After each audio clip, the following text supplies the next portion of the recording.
ఒకసారి వేణుతో మాట్లాడదాం. వేణు, ఫైనల్ గా ఇంకా ఇప్పటివరకు ఇచ్చిన డెడ్ లైన్లు అన్ని అయిపోయినాయి, అన్ని ఎత్తగొట్టేసిండ్రు, హామీలని ఎత్తగొట్టేసిండ్రని ప్రజలు మాట్లాడుకుంటున్నారు.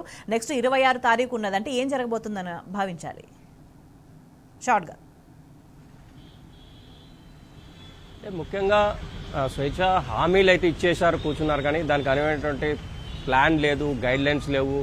అధికారులు ప్రజలకు ఎన్నిసార్లు పోయినా కానీ ఒకవేళ ప్రజలు ఈ విధంగానే మాట్లాడినప్పుడు ప్రజాప్రతినిధులు వాళ్ళు వెంబడి ఉండాలి. కానీ ప్రజాప్రతినిధులు కూడా పోకుండా ఓన్లీ అధికారులను పంపినప్పుడు రాబోయే రోజుల్లో రకరకాల ఎన్నికలు ఉంటాయి, రకరకాలుగా ప్రజల్లోకి వెళ్లాల్సిన పరిస్థితి ఉంటుంది ఈ రాజకీయ నాయకులు. కానీ అప్పుడు ప్రజలు తప్పనిసరిగా వీళ్ళని ప్రశ్నించే అవకాశం ఉంటుంది.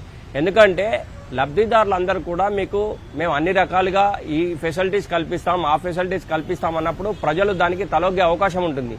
కానీ ఆ కల్పిస్తాం అన్నటువంటి ప్రయోజనాలను కల్పించిన నేపథ్యంలో ప్రజలు ఊర్లలోకి వచ్చినప్పుడు వారిని ప్రశ్నించే అవకాశం ఉంటుంది. మరి ఆ ప్రశ్నించే అవకాశం కల్పించుకుంటారో లేకపోతే ఇదే అధికారుల ద్వారా వాళ్ళు ఇచ్చినటువంటి హామీలు అమలు చేస్తారో వాళ్ళు తెలుసుకోవాల్సిన అవసరం ఎంతైనా ఉంది.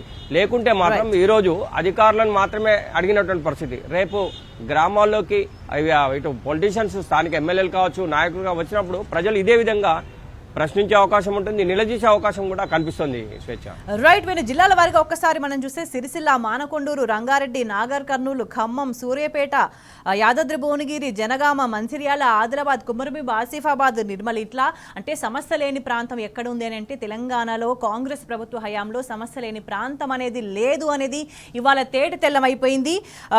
ఇది ప్రజాపాలన కాదు, ప్రజా వ్యతిరేక పాలన అనేది ప్రజలు ఇవాళ స్పష్టం చేసిండ్రు. అయితే ఇదే వైఖరి కొనసాగిస్తే అన్యాయం చేసిన, మోసం చేసిన తెలంగాణ ప్రజల నుంచి ఎటువంటి రియాక్షన్ ఉంటుంది అనేది ఇవాళ ప్రభుత్వానికి తెలంగాణ ప్రజలు గ్రామ సభల ద్వారా ఒక శాంపుల్ ని చూపించింది. మరి ఇప్పటికైనా ప్రభుత్వం కళ్ళు తెరిచి ఇచ్చిన హామీలను అమలు చేస్తుందా, ప్రజలకు ఎటువంటి సమాధానం చెప్తుందనేది వేచి చూడాలి.